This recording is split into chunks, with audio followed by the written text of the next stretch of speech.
नमस्कार दोस्तों, कैसे हो आप सब। मैं हूं प्रहलाद सारण और अनकेडमी पे आपका बहुत बहुत स्वागत है। हमारा कोर्स चल रहा है जियोग्राफी से संबंधित 2000 महत्वपूर्ण वन लाइनर क्वेश्चनों के बारे में। तो पिछले के लेसन आप लोगों ने देख लिया होंगे। इस लेसन में कुछ और इंपॉर्टेंट वन लाइनर क्वेश्चन है, उनके बारे में हम चर्चा करेंगे। होप आप लोगों को पसंद आएगा। अगर अच्छा लगे तो आप फॉलो कीजिएगा ताकि आने वाले जितने भी लेसन है उनका नोटिफिकेशन मिलता रहे। और साथ में डाउनलोड कीजिए अनकेडमी लर्निंग ऐप ताकि आपकी सफलता में हम आपका सहयोग कर सकें। Thank you guys.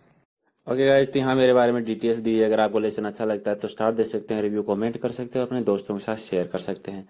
हमारा कोर्स चल रहा है 2000 महत्वपूर्ण जियोग्राफी से संबंधित क्वेश्चनों के बारे में। तो गाइस, आपने पीछे के लेसन देख लिए होंगे। इस लेसन में कुछ और इंपॉर्टेंट क्वेश्चन है, उनके बारे में हम चर्चा करते हैं। इसमें हमारा पहला प्रश्न है कि 1937 ईस्वी में किस स्थान पर स्टील कॉरपोरेशन ऑफ बंगाल की स्थापना की गई थी। तो स्टील कॉरपोरेशन ऑफ बंगाल की स्थापना हुई थी बर्नपुर में, और कब की गई थी 1937 1937 ईस्वी में। ओके गाइज, अगला है कि स्टील कॉरपोरेशन ऑफ बंगाल को किस वर्ष भारतीय लौह एवं इस्पात कंपनी में मिला दिया गया था। तो स्टील कॉरपोरेशन ऑफ बंगाल की स्थापना 1937 में हुई थी और इसे लौह और इस्पात कंपनी में कब मिलाया गया था 1953 ईस्वी में। ओके गाइज, नेक्स्ट है कि 1953 ईस्वी में बर्नपुर, हीरापुर, कुल्टी के कारखानों को किस नाम से जाना जाता था। तो बर्नपुर, हीरापुर और कुल्टी के जो कारखाने थे उन्हें जाना जाता था इसको के नाम से। ओके गाइज, और द्वितीय योजना काल में लगाए गए 3 कारखाने कौन कौन से थे। द्वितीय योजना काल में जो 3 प्रमुख कारखाने लगाए गए थे कौन कौन से। भिलाई में लगाया गया था, दूसरा दुर्गापुर में और राउरकेला में। ओके गाइज, ये 3 मोस्ट इंपोर्टेंट है जो दूसरी परियोजना में योजना काल के अंदर लगाए गए थे, भिलाई, दुर्गापुर और राउरकेला। अगला प्रश्न है कि भिलाई, दुर्गापुर और राउरकेला कारखानों को किस कंपनी के अंतर्गत रखा गया था। तो हिंदुस्तान स्टील लिमिटेड के अंतर्गत रखा गया था। और खासतौर से आपको ये याद रखना है कि कौन सी वार्षिक योजना काल के दौरान लगाया गया था, द्वितीय योजना काल के दौरान। तीसरी जो पंचवर्षीय योजना हुई थी, तो तीसरी पंचवर्षीय योजना में कौन से कारखानों की स्थापना का निर्णय लिया गया था। ओके, तो तीसरी पंचवर्षीय योजना में बोकारो का निर्णय लिया गया था। और दूसरी पंचवर्षीय योजनाओं के बारे में तो हम देख ही चुके हैं, जो 3 कारखाने लगाए गए थे, भिलाई में, दुर्गापुर में और राउरकेला में। नेक्स्ट हमारा है कि बोकारो का कारखाना में इस्पात का उत्पादन है वो किस वर्ष प्रारंभ हुआ था, किस साल स्टार्ट हुआ था, 1974 में हुआ था। ओके गाइज, और इसकी स्थापना का निर्णय है कौन सी पंचवर्षीय योजना में लिया गया था, तीसरी पंचवर्षीय योजना में। नेक्स्ट है कि वर्तमान समय में दुर्गापुर, राउरकेला, बोकारो, भिलाई, सलेम के कारखाने हैं वो किस कंपनी के अंतर्गत आते हैं। तो वर्तमान में आते हैं steel authority of India limited के अंदर। ओके गाइज, और ये पहले जब द्वितीय पंचवर्षीय योजना के दौरान जब इन तीनों की स्थापना की गई थी तब किसके अंतर्गत आते थे, हिंदुस्तान स्टील लिमिटेड के अंतर्गत। और वर्तमान समय में किसके अंतर्गत आते हैं, steel authority of India limited के अंतर्गत। ओके गाइज, तो थोड़ा सा यहाँ ध्यान देने की जरूरत है। अगला प्रश्न हमारा है कि दुर्गापुर, राउरकेला, बोकारो, भिलाई, सलेम के अलावा और किस जगह पे लोहा एवं इस्पात के कारखाने की स्थापना की गई है। तो इनके अलावा विशाखापट्टनम में और विजयनगर में स्थापना की गई है इनकी। ओके गाइस, नेक्स्ट है कि किन देशों के बाद कच्चे इस्पात के सबसे बड़े उत्पादकों के रूप में भारत का दुनिया में 4था स्थान है। तो भारत से पहले 3 कौन कौन से हैं, चीन है, जापान है और अमेरिका है। चीन, जापान और अमेरिका के बाद 4थे स्थान पे किसका नाम आता है, भारत का। किसमें, इस्पात के कच्चे उत्पादन में। ओके गाइज, चलिए अगला है कि भारत के पास कच्चे तेल का और प्राकृतिक गैस का कितना प्रतिशत भंडार है। भारत के पास कच्चे तेल का और प्राकृतिक गैस का कितना भंडार है।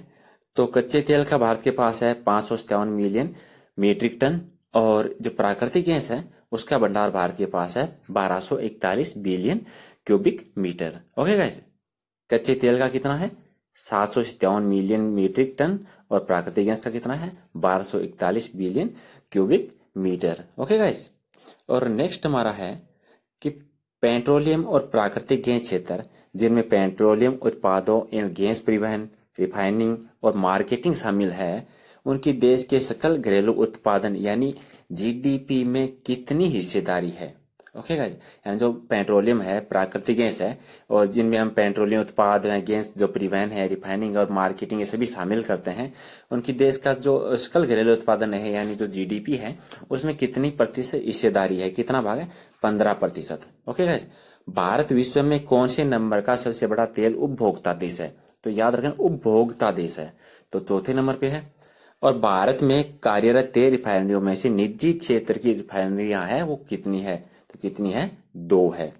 Okay guys. और अगला प्रश्न हमारा है कि विश्व के किन प्रमुख देशों के तेल क्षेत्रों में भारत की अधिकतर सरकारी तेल कंपनियों की हिस्सेदारी है? यानी विश्व के जो प्रमुख देशों के जो तेल क्षेत्र है उनमें भारत की जो सरकारी तेल कंपनियां हैं उनकी कितनी हिस्सेदारी है? किनके साथ हिस्सेदारी है? जो सूडान है, मिस्र है, Libya, Ivory Coast, Vietnam, Myanmar, रूस, इराक, कतर और ऑस्ट्रेलिया। ओके गाइज, तो विश्व के कौन कौन से देश हैं? सूडान, मिस्र, Libya, Ivory Coast, Vietnam, Myanmar, रूस, इराक, कतर और ऑस्ट्रेलिया। ये प्रमुख देश है जिनके तेल क्षेत्रों में जो भारत की जो सरकारी तेल कंपनियां हैं उनकी हिस्सेदारी है इन देशों के साथ। नेक्स्ट है कि रूस के सकालीन एक तेल क्षेत्र में भारत के कितने प्रतिशत हिस्सेदारी है? यानी सबसे पहली बात तो जो याद रखनी है वो यही रखनी है कि सकालीन जो तेल क्षेत्र है वो कहाँ है? रूस में है। और उसमें भारत का कितना प्रतिशत हिस्सा है? 20% हिस्सा है।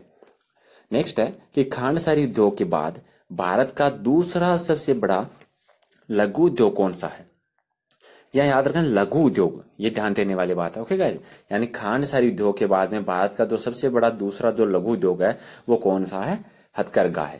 Okay guys. नेक्स्ट है कि रोजगार क्षमता में हथकरघा उद्योग का स्थान देश में कौन सा स्थान है? दूसरा है, यानी कृषि के बाद। और नेक्स्ट है देश में सूती वस्त्र का पहला कारखाना जो फोर्ट ग्लोस्टर यानी जो कोलकाता में लगाया गया था, कब लगाया गया था? तो यहाँ 2 क्वेश्चन हो गए। पहला कि देश के सूती वस्त्र का पहला कारखाना कौन सा था? फोर्ट ग्लोस्टर। और कहाँ पे था? कोलकाता में। और लगाया कब गया था? 1818 ईस्वी में। Okay guys. और नेक्स्ट हमारा है कि बंबई में काउसजी डाबर्ग द्वारा सूती वस्त्र का जो कारखाना लगाया गया था, कब लगाया गया था? 1854 में। और नेक्स्ट हमारा है कि भारत में जूट का जो प्रथम कारखाना है यानी 1954 ईस्वी में बंगाल में लगाया गया था। तो बंगाल के कौन से शहर में लगाया गया था? तो रिसरा शहर में लगाया गया था। ओके गाइस, यानी भारत में जूट का जो पहला कारखाना है वो कहाँ लगाया गया था? पश्चिमी बंगाल में। और पश्चिमी बंगाल के कौन से शहर में? रिसरा में। और कब लगाया गया था? 1854 ईस्वी में। तो यहाँ 3 क्वेश्चन बनते हैं, तो आप तीनों याद रखें। एग्जाम में कभी कभी क्या होता है कि हम एक क्वेश्चन याद कर लेते हैं और इसी क्वेश्चन में से दूसरा क्वेश्चन बना के पूछ लिया जाता है, तो थोड़ा ध्यान से पढ़ें आप, ताकि एग्जाम में किसी भी तरह का कोई कंफ्यूजन ना हो। चलिए फिलहाल अगले प्रश्न के बारे में बात करते हैं। नेक्स्ट प्रश्न हमारा है कि भारत में ऊन की पहली मील कब लगाई गई थी? 1870 ईस्वी में। और कहाँ लगाई गई थी? कानपुर में। ओके, भारत में ऊन की पहली मील है वो कहाँ लगाई गई थी? कानपुर में। और कब लगाई गई थी? 1870 ईस्वी में। क्लियर है इतनी बातें? चलिए नेक्स्ट प्रश्न के बारे में बात करते हैं। अगला प्रश्न हमारा है कि भारत में कागज उद्योग की पहली मील, भारत में कागज उद्योग की पहली मील कहाँ लगाई गई थी? पश्चिम बंगाल में। और पश्चिम बंगाल के कौन से शहर में लगाई गई थी? श्रीरामपुर में। ओके गाइस, तो यहाँ 3 क्वेश्चन बन गए कि पहली बात तो कि भारत में कागज उद्योग की पहली मील कहाँ लगाई गई थी? पश्चिमी बंगाल में। और पश्चिम बंगाल कि कौन से शहर में? श्रीरामपुर में। और आपसे ये भी पूछ लिया जाता है कभी कभी एग्जाम में, छोटे छोटे क्वेश्चन आते हैं कि श्रीरामपुर है वो कहाँ पे है? तो सिंपल सा आंसर हो जाएगा पश्चिम बंगाल में। लेकिन यहाँ हमारा क्वेश्चन है कि भारत में जो कागज उद्योग की पहली मील लगाई गई थी श्रीरामपुर पश्चिम बंगाल में, वो कब लगाई गई थी? किस वर्ष लगाई गई थी? तो हमारा उत्तर क्या हो जाएगा? 1812 ईस्वी में लगाई गई थी। ओके गाइस, अगला प्रश्न हमारा है कि भारत का प्रथम रेयन कारखाना किस सन में रायपुरम यानी केरल के ट्रावणकोर रेयन लिमिटेड के नाम से स्थापित किया गया था? यानी किस वर्ष इसकी स्थापना की गई थी? कब की गई थी? 1950 ईस्वी में। यानी जो पहला रेयन कारखाना था वो किस वर्ष लगाया गया था? 1950 में। और कहाँ लगाया गया था? रायपुर में। और रायपुर कहाँ है? केरल में। और इस कंपनी का नाम था, किस नाम से इसकी स्थापना हुई थी? ट्रावणकोर रेयन लिमिटेड के नाम से। और इसकी स्थापना कब हुई थी? 1950 ईस्वी में। ओके गाइज, तो इस लेसन में इतना ही। नेक्स्ट लेसन में कुछ और इंपॉर्टेंट क्वेश्चनों के बारे में बात करेंगे, यानी हमारे जियोग्राफी से संबंधित जितने भी इंपॉर्टेंट क्वेश्चन बनते हैं इन सभी वन लाइनर क्वेश्चनों के बारे में हम चर्चा करेंगे।